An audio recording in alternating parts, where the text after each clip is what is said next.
Kalau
saya Kelas Conto. Nama saya Farifaki. Nama saya Haikal Zaidan Ali. Hari ini kita akan membahas pertanyaan yang telah diberikan oleh Pak Hari yang telah diberikan soalnya. Untuk soal pertama yaitu how can the control environment at the University of Greenfield influence the effectiveness of the new digital library system? Consider factors such as management support, ethical values, and organizational culture. Nah, itu untuk soalnya. Untuk jawaban saya adalah lingkungan pengendalian di Universitas Greenfield mempengaruhi efektivitas perpustakaan digital melalui dengan manajemen, nilai etika, dan budaya organisasi. Dukungan yang kuat memastikan sumber daya yang memadai, nilai etika mendorong penggunaan yang bertanggung jawab, dan budaya organisasi yang terbuka terhadap teknologi yang mempermudah penerapan sistem baru. Nah, selanjutnya saya akan menjawab pertanyaan nomor 4. Ya, pertanyaannya itu, how can Dr. Smith ensure that relevant information about the digital library system performance and issues in effectively communicated to all stakeholders, including students, library staff, and university management, and what methods be used to gather and disseminate this information? Jadi jawabannya, Dr. Smith dapat memastikan komunikasi yang efektif dengan mengumpulkan informasi melalui survei pengguna, pemantauan sistem, log bantuan, dan audit internal. Setelah itu, ia dapat menyebarkan informasi melalui laporan berkala ke manajemen, diskusi rutin dengan staf perpustakaan, serta pengumuman transparan kepada mahasiswa melalui email atau portal universitas. Sistem tiket interaktif dan halaman FAQ juga dapat membantu pengguna mengatasi masalah dengan lebih cepat. Dengan pendekatan ini, semua pemangku kepentingan tetap mendapat informasi yang relevan dan sistem perpustakaan digital dapat terus diperbaiki. Oke, next. Saya akan menjawab pertanyaan nomor 2 tentang using the strategy management model in identify the core domains, business strategy, IT strategy, IS infrastructure, and organizational infrastructure.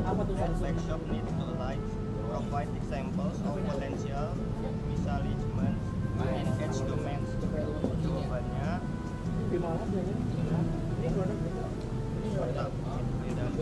yang pertama, bisnis strategi. Definisinya adalah rencana jangka panjang perusahaan untuk mencapai tujuan bisnisnya, seperti meningkatkan penjualan, memperluas pasar, atau meningkatkan kepuasan pelanggan. Potensinya, Backshop mungkin memiliki strategi. Halo, saya Shirlena Anekailani dari kelas LC80 dengan NIM 28025600082. Hari ini saya akan menjawab PPT sesi kelima. Di sini saya akan menjawab pertanyaan ketiga, langkah apa yang harus diambil Dr. Smith untuk mengidentifikasi dan menilai resiko yang terkait dengan masalah terkini dalam sistem perpustakaan digital. Lalu bagaimana resiko ini dapat mempengaruhi tujuan universitas? Nah, yang pertama, langkah-langkahnya. Yang pertama, melakukan analisis awal terhadap sistem. Yang kedua, mengidentifikasi resiko berdasarkan masalah yang ditemukan. Yang ketiga, menilai resiko dengan pendekatan COSO. Yang keempat, mengusulkan solusi dan kontrol untuk memitigasi resiko. Melakukan analisis awal terhadap sistem. Yang pertama, kita bisa menggunakan survei pengguna kepada mahasiswa dan staf mengenai pengalaman mereka. Yang kedua, kita bisa menggunakan analisis log system untuk melihat pola downtime dan gangguan lainnya. Yang ketiga, kita bisa berdiskusi dengan tim IT mengenai kendala teknis dan infrastruktur. Nah, yang kedua, kita akan mengidentifikasi risiko berdasarkan masalah yang ditemukan. Nah, berdasarkan analisis awal, Dr. Smith dapat mengkategorikan risiko utama. Risiko teknologi dan operasional, seperti downtime sistem yang menyebabkan layanan tidak bisa diakses. Kedua, kita bug atau kesalahan pemrograman. Yang ketiga, keamanan data. Mungkin bisa terjadinya kebocoran informasi. Nah, selanjutnya risiko pengguna dan kepuasan layanan. Contohnya seperti navigasi yang sulit menyebabkan mahasiswa dapat kesulitan mengakses sumber daya. Yang kedua, antarmuka yang kurang intuitif mengurangi efektivitas staf perusahaan. Yang ketiga, kurangnya pelatihan pengguna menyebabkan pemanfaatan sistem yang lebih rendah.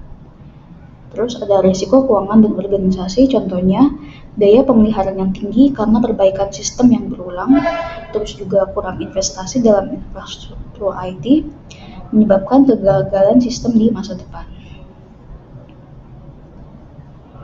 Terus kita menilai resiko dengan pendekatan COSO. Pertama dengan menentukan signifikasi risiko. Misalnya nih, mahasiswa itu nggak bisa akses materi akademik, apakah itu akan berdampak pada risiko yang besar pada operasional universitas. Nah, yang kedua, menilai probabilitas kejadian risiko. Seberapa sering sih sistem itu terjadi gangguan? Risiko tersebut pasti harus ditangani dong. Nah, yang ketiga, itu menentukan respon terhadap risiko. Kalau misalkan navigasinya sulit, solusinya bisa berupa peningkatan desain pada UI UX atau pelatihan tambahan. Nah, lalu ada mengusulkan solusi dan kontrol untuk memitigasi risiko. Nah, di sini dibagi menjadi kategori 3 jenis. Yang pertama ada solusi teknologi. Itu kita bisa mengoptimalkan server agar sistem lebih baik. Terus bisa memastikan notifikasi dan fitur berjalan lancar. Terus bisa menerapkan enkripsi dan audit keamanan berkala. Lalu ada solusi manajemen dan pengguna. Itu kita bisa memberikan pelatihan kepada mahasiswa dan staf mengenai cara menggunakan sistem. Terus kita juga bisa menggunakan navigasi yang lebih intuitif berdasarkan umpan balik atau feedback pengguna. Nah, terus kita bisa membuka kanal komunikasi antara pengguna dan tim IT untuk melaporkan masalah. Terakhir, solusi organisasi dan kebijakan. Itu kita bisa menggunakan analisis cost benefit untuk melihat apakah sistem yang ada masih layak digunakan. Kita bisa benchmarking atau membandingkan sistem perpustakaan dengan universitas lain untuk mencari best practices. Nah, selanjutnya, dampak resiko terhadap tujuan universitas. Nah, kalau misalkan resikonya nggak ditanganin, dampaknya pasti bisa berdampak besar seperti gangguan dalam proses pembelajaran karena mahasiswa tidak dapat mengakses bahan referensi. Efisiensi perpustakaan menurun karena staf kesulitan mengelola peminjaman dan katalog digital. Terus juga ada reputasi universitas terganggu, yaitu sistemnya tidak bisa memberikan pengalaman pengguna yang baik. Juga kerugian finansial, akibatnya biaya pembayaran tinggi tanpa hasil yang memadai. Nah, kesimpulannya, Dr. Smith perlu menerapkan kerangka kerja COSO untuk mengidentifikasi, menilai, dan mengelola risiko sistem perpustakaan digital. Dengan analisis yang tepat, dengan penerapan solusi yang efektif, sistem dapat ditingkatkan sehingga mendukung efisiensi, kepuasan pengguna, dan pencapaian tujuan akademik universitas. Sekian, terima kasih. Untuk meningkatkan keandalan dan pengalaman pengguna dalam perpustakaan digital Universitas Greenfield, diperlukan penerapan kontrol internal yang efektif berdasarkan framework IT governance dan COSO internal controls. Yang pertama ada top level reviews. Manajemen IT dan perpustakaan harus melakukan evaluasi berkala terhadap sistem perpustakaan digital untuk mengidentifikasi dan menyelesaikan masalah yang muncul. Laporan analitik dari sistem dapat digunakan untuk memantau penggunaan layanan, waktu downtime, serta keluhan pengguna sehingga perbaikan dapat dilakukan secara tepat sasaran. Yang kedua, direct functional or activity management. Untuk meningkatkan pengalaman pengguna perlu dilakukan pengujian user experience dengan melibatkan mahasiswa dan staf perpustakaan guna memahami kendala yang terjadi. Yang ketiga, information processing controls, optimasi server dan perbaikan penting untuk meningkatkan keandalan sistem dan mengurangi downtime. Yang ketiga adalah physical controls. Keandalan perangkat keras yang digunakan untuk mendukung sistem perpustakaan digital harus dipastikan dengan adanya redundansi daya serta sistem keamanan yang memadai. Hal ini bertujuan untuk mencegah kehilangan data. Yang selanjutnya ada performance indicators. Universitas perlu menerapkan key performance indicator yang mencakup waktu optimal, kecepatan akses, jumlah keluhan pengguna, dan tingkat keberhasilan reservasi buku. Yang selanjutnya ada segregation of duties. Pembagian tugas yang jelas antara pengembang, administrator sistem, dan staf perpustakaan sangat penting untuk mencegah monopoli pengelolaan sistem. Serta juga penting untuk efisiensi operasional dengan menerapkan aktivitas kontrol ini sehingga perpustakaan dapat mengurangi gangguan layanan. Pertanyaan nomor 2 tentang using the strategy management model, identify the core domains, business strategy, IT strategy, IS infrastructure, and organizational infrastructure. That workshop needs to align Provide example of potential misalignments in each domain.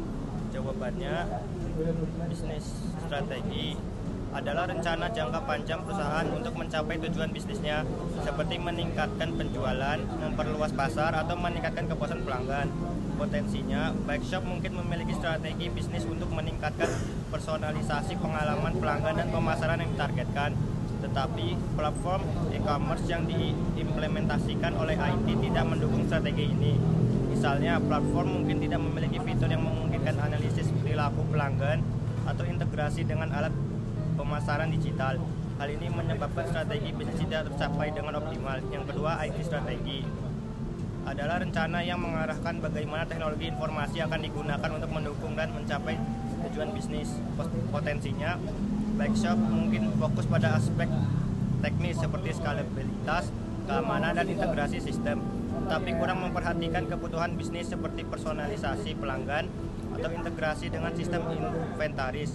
Hal ini menyebabkan platform e-commerce tidak sepenuhnya mendukung strategi bisnis, sehingga nilai bisnis yang diharapkan tidak tercapai.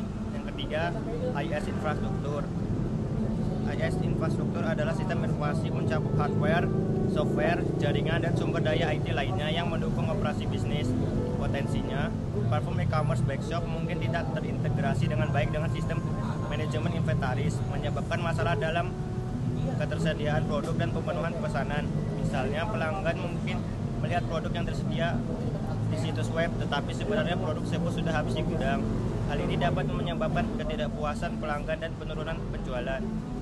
Yang keempat, organisasional infrastruktur. Infrastruktur organisasi mencakup struktur organisasi, proses bisnis, dan sumber daya manusia yang mendukung operasi bisnis. Potensinya, mungkin ada kurangnya komunikasi dan kolaborasi antara departemen IT dan departemen bisnis seperti penjualan, pemasaran, dan operasi.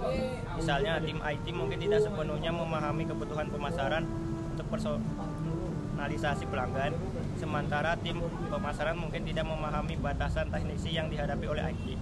Hal ini menyebabkan kesenjangan dalam pelaksanaan proyek dan kurangnya sinergis antar tim. Sekian, terima kasih.